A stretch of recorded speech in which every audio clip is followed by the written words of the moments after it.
Hi, welcome or welcome back. My name's Marissa and this is Flosstube number 57.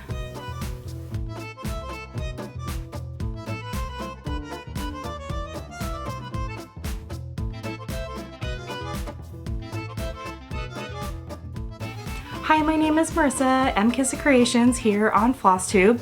Flosstube is a little corner of YouTube where we talk about cross stitch, and that is what I'm here to talk to you about today. It has been 2 weeks since my last regular Flosstube video. In the month of December, I'm not participating in Flossmas, but I am doing a video every week. So last week I showed my plans video, if you didn't catch it, and mixed in a little bit of a Jingle Ball update slash review slash I had so much fun. All right, I will get started with the stitching. I think I usually just kind of throw life in where it comes. It's not a, we have a noisy cat toy down here, apologies. That might happen a couple times. We shall see. I usually throw life into it when it comes. So there's life coming on cue. Thank you, Ash. So what have we been doing? So this house got invigorated with the stitchy bug during the Jingle Ball, and both of my daughters decided that it was time for them to be able to follow patterns. And so I have been working with them on that, and my oldest really has taken it and run. So I have both of their projects to show you. My little one has not been stitching on as much, but she decided, I gave them magazines to pick stitches from, and she decided on this one. It's a little Christmas tree with some bobbins. It is So Blessed from Leslie Davis of One of a Kind Heirlooms. And she has this small start on one of the bobbins. So this was a really big accomplishment on counting and getting X's that laid right next to each other and learning how to make a row of stitches and then come back and finish them. So she's doing an amazing job. She is 8. And then my oldest picked a Halloween one, this Trick or Treat Couple. This is by Lacy Flowers. So Frankenstein's Monster and the Bride of Frankenstein. And she is chugging along. Oh, I got some needle minder sticking together. So she is chugging along. She has completed the jack-o'-lantern pumpkin, and she started working on the Bride of Frankenstein's legs. She's doing so great. So both of them wanted me to show their projects off. We are not quite ready to have them on Flosstube yet, showing their own, but I thought that this would suffice for now. So I've got some little stitchers in my midst, and my stitchy heart is happy. Like I said last time, it is wonderful to see and watch them focus and give them something in their hands to do. All right, now that we've got the little stitchers out of the way, let's talk about what I've worked on. We had a surprise snow day. Normally, when snow is coming, and especially if it's going to snow all day, it is the talk of the town for 3 to 5 days leading up to it. Everyone's talking about it. Are we gonna have a school snow day? Is this gonna happen? And I don't know if it was because it was on the weekend or if it was truly a surprise snow day, but on Sunday, it snowed all day. And it was snow globe snow. It stuck because we already had snow on the ground, and it was very cold here. So we got about 4 inches of snow from something that they were not talking about at all. It was very light. It was pow pow. The girls had a blast. They shoveled the driveway for us because it was nice and light and didn't really take a lot of hard work, and they got to play outside while it was snowing because it wasn't super cold. It was just great. And snow days for me mean I take out Shores of Hakron Hollow. So I pulled out shorts of Hawthorne Hollow. Here's the larger picture that comes on the back. I feel like it's always so much better to see this. I'm working in this block right here, and I started building the house. So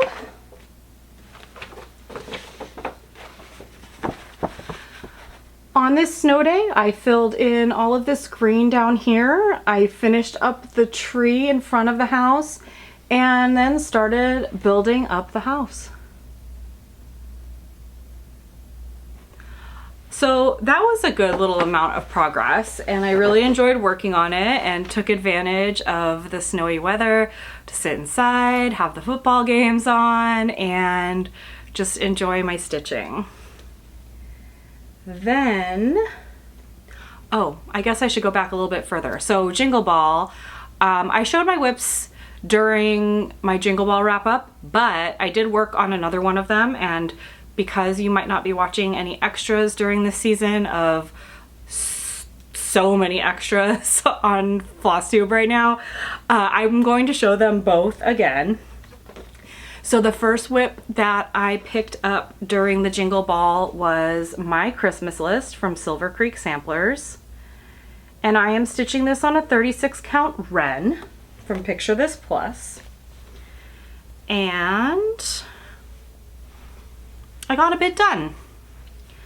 I frogged, I stitched a lot of this twice. I was having nerves and concentration issues during the first couple, like the day and a half that I stitched on this project. But I did all of, what is it? Christmas Blessing and Flying Reindeer. I am missing a moon and a star with the reindeer over his little house, which I will add the next time I pick it up. But I think for me, this one is done for this holiday season. I still have 2 more projects that I need to touch to hit my goal of touching all of my stitches before the end of the year. Let's see. I did put a couple stitches into a peacock, a unicorn, a badger that I had shown you last time. I do want to pick that one up again because I really feel like I didn't get a lot into it. I just kind of went through the motions of like getting something on there, and I did make progress, but I have a lot more in me for that project, and so it's still on the Q-Snap, and I feel like that's going to be a pickup at some point.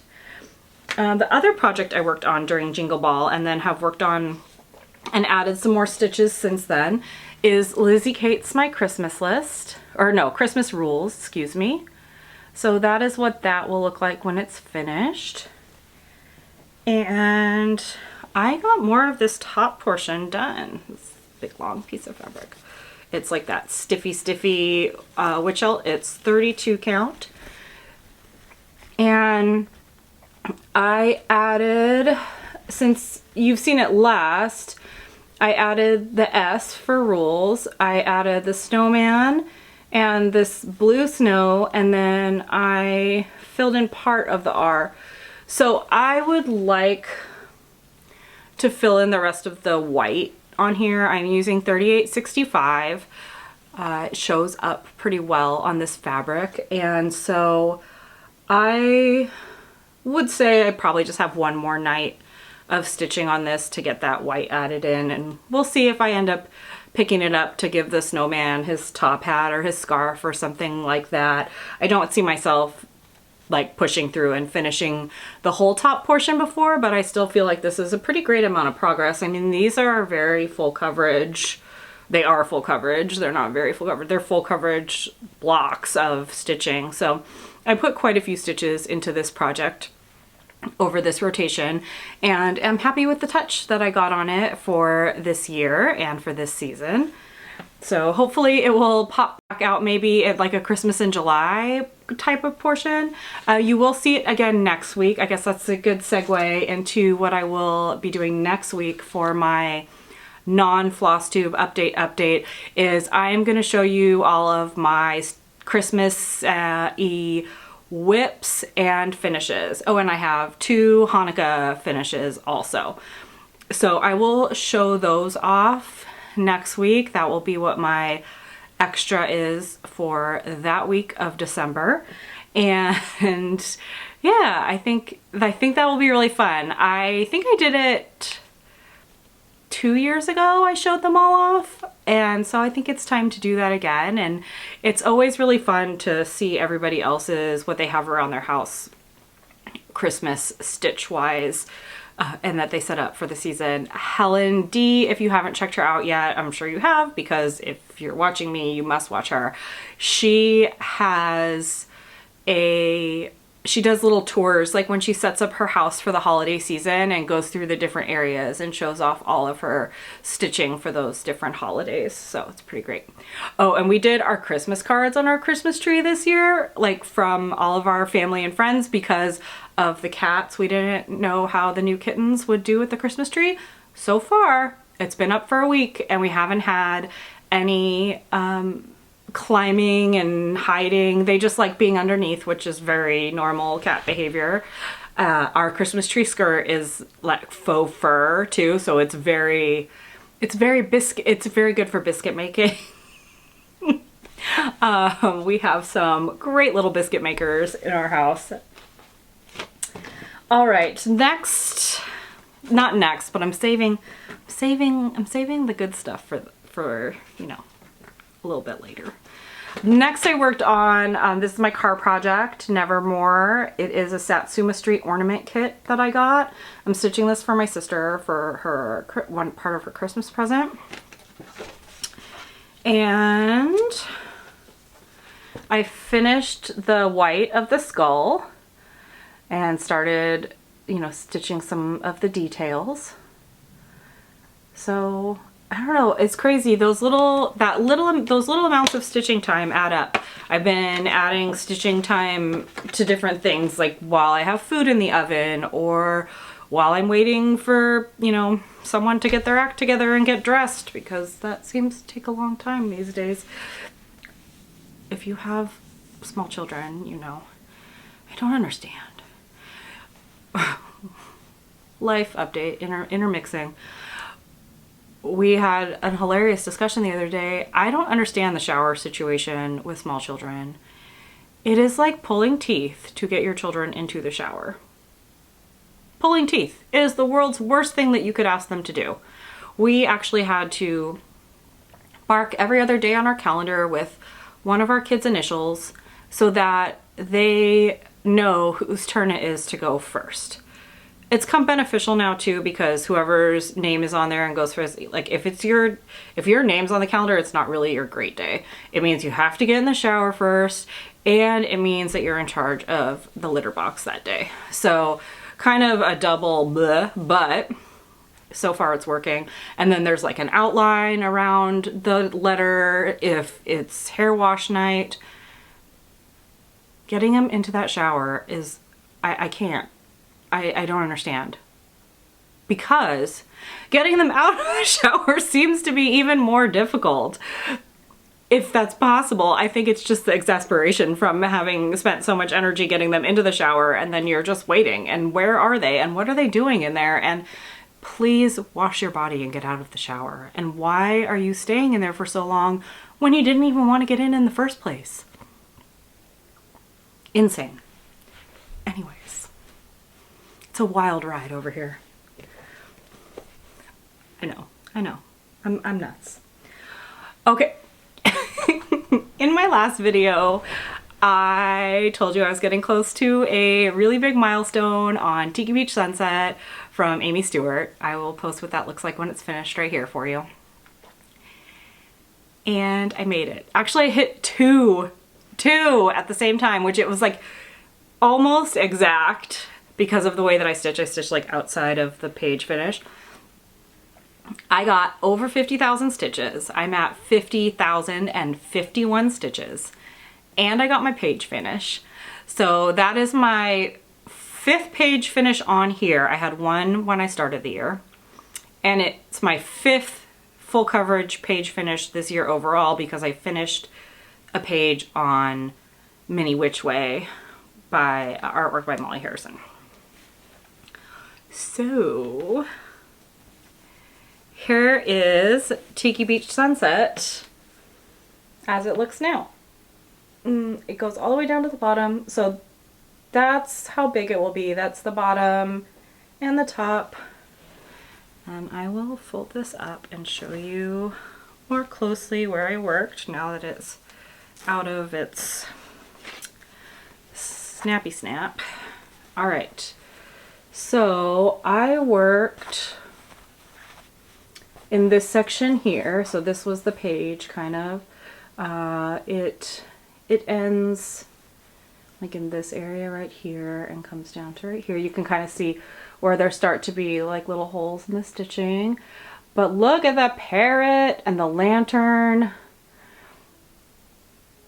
It blows my mind. It continues to blow my mind. Like, as you're stitching a full coverage piece like this and you're holding it up to your face or you're, I mean, not even, I stitch it with a Lowry and a Q-snap, which I don't have a corner clamp, and I guess I need to get one of those. I didn't even know that was a thing, and then people started talking about corner clamps, and if you use a Q-snap, that's better. So I guess I need to put that on some sort of list of, I gotta get this thing sometime soon. But yeah, I mean, then you hold it back and you see everything. First you watch everything emerge while you're stitching and you're kind of like, what is that? And it's always this like, trust the process, just keep stitching the colors even though they don't make sense. Like, this is parrot. It's a red parrot. But when I was stitching him, I feel like there wasn't all that much like red to be had around there. I mean, definitely like his head, but I don't know, you know, you're pulling colors and it's not what you expect. Plus I started getting tiki mugs done. If you've been following for a while, you know, we have a pretty extensive tiki mug collection. My husband worked at Trader Sam's at the Disneyland Hotel when we lived in California, and that just kind of set us off. We have a pretty tiki-fied basement at the moment. It will someday translate, I think, into like a more, I want to say like, I say captain's quarters, like kind of a dark academia ocean-y theme for a media room that has been sparking in both of our dreams. We don't imbibe as much as we used to now that our children are of an age where they would really notice that, and it's also not really safe for us to be drinking tiki drinks because they're quite strong. So our decor down there does not get utilized as much as it did before, but so we've been kind of reimagining what we would do with what we've collected, and that definitely fits both of our aesthetics. So, but here is where my page finish was on Tiki Beach Sunset. I am so happy about this. Over 50,000 stitches. It's still under 14% with that 50,000 stitch mark. It's a 362,000 stitch project. So it's a big one. Oh, you guys, I really love Aimee Stewart. I really hope, so they've released the title of the stitch that is going to be available as the reward chart for the HAED stitch along, and it's called like A Stitcher's Haven, but they haven't released the picture yet. I think they're waiting until after like the final sign up. Well, the final purchase date has passed, but the final like select your pattern date hasn't happened yet, and so I think that they're waiting for that to pass so that you know, they know everyone that's participating, but I'm hoping that we know what that looks like by next week. I will definitely share that in my, well, I probably won't share it in my video because we're just going to talk about Christmas stuff, right? But yeah, so that's that. And then I had a surprise whip. So Snow Day was like kind of a surprise because we didn't know that snow was coming, but that kind of happens here. I just didn't know it was going to be like an all-day snow day. So that stitch could always pop up. But as I mentioned in my last video, I am planning on taking on 2 of my really big projects to bring them to finishes for next year. So I mentioned this in my plans video, and then I watched Rebecca at Beck Stitches Everything. So I was inspired by somebody that I stitched with in speed dating on Jingle Ball. And then I watched Beck Stitches Everything's Whip Parade. And she was like, I'm going to finish this in 2026. And I stitched the date on it, so I'm going to finish it. And I was like, you know what? That's it. That's inspiring. So I pulled out Heartstring Samplery's Consider the Lilies, because this is one that I'm committing to finishing. And as a token of my commitment to Rebecca and to you and to myself, I decided to pull this out and give myself, I don't know if this is the ultimate motivator, but I feel like it's a pretty good one. I don't want to unpick this. I mean, it wasn't like that much stitching, but I took it out and I put the date in. I put my initials and the date in. 2026. It's the year of the lilies. It is going to get finished. So this is done. Another really fun thing, so if you do watch Beck Stitches Everything, or if you are interested in Consider the Lilies at all, I feel like this is really great. So she started over here, and she has actually like almost exact she has the tree and this middle part in, but other than that, she has stitched what I am missing. Together we combine for a whole project, and someday we shall meet. I hope it's soon. I mean, we live like as almost impossibly far away from each other as you can. So we shall meet on Consider the Lilies, I'm sure, before we meet in person. But perhaps someday. Seattle to Maine's kind of a lengthy journey. It is a lengthy journey. All right, we are keeping this one short because there is so much Flosstube to watch. So I really hope that you enjoyed this. I have had a lot of new subscribers, but I am gonna do a big, you know, this is who I am and all about me kind of thing in my whip parade when I do that on January 1st. So that is coming, and I welcome you if you are new. Thank you so much for joining me. Thank you for the new subscribes. Thank you for liking and commenting. It is my pleasure to hang out with you. I am so excited to enjoy whip parade season as it starts up. It is here, folks. They're out there, they're sneaking their way in, and there are some to watch. So go check out Rebecca's, check out her lilies and see where she's at with them. And I will see you next week. Bye.